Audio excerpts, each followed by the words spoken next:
Yo mga idol, kumusta? Mandarigma Sport TV nga pala.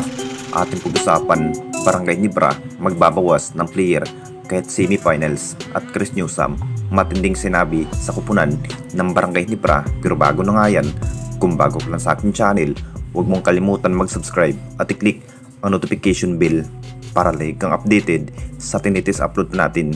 Pero ating talakayin, una natin pag-usapan. So nakakatapos sa laban ng ating Barangay Nibra at Meralco sa Game 3. Another natalo na naman ang kupunan ni Coach Tim.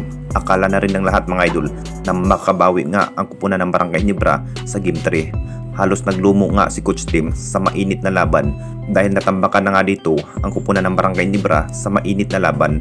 Ito na nga ba ang mabigat na sitwasyon? Kaba pa rin ang pangyayari sa semifinals mga idol? Dahil naka-advance na rin ang kupunan ng Meralco na may panalo sa semifinals at ayon pa rin sa mga source mga idol, posibleng magbabawas nga ng player ang nasabing kupunan ng Barangay Nibra. Posibleng si Jason David at Bon Pisumal nga ang posibleng bibitawan na ng Barangay Nibra.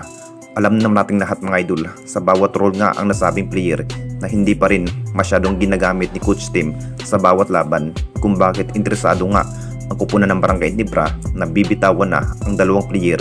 Sa sinabi nga ni Coach Tim mga idol, mas may potential pa rin si Sini Onobiri bilang defense sa bawat laban, na parang naiiba nga ang bawat laro nga ng ating Barangay Nibra dahil marami pa rin na panghihinayang na parang bigay na nga daw ang laban para makaabot nga sa Game 7.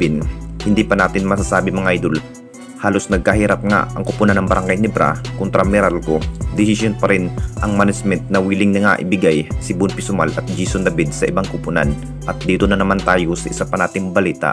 Chris Newsome matinding sinabi sa kupunan ng Barangay Nibra.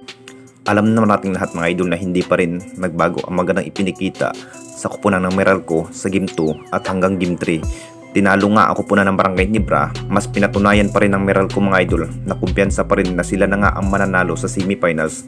Nakita naman nating lahat mga idol sa bawat estilo nga ng Meralco, napaka-intense pa rin ang performance kung bakit maganda nga ang kanilang outside shooting sa unang quarter pa lamang mga idol.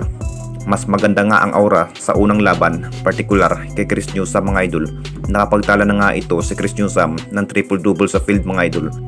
Mas kalmado pa rin ang kampo ng Meralco. Sa pagkatapos nga sa laban mga idol, nagsasalita na nga ang nasabing player na si Chris Newsome mga idol.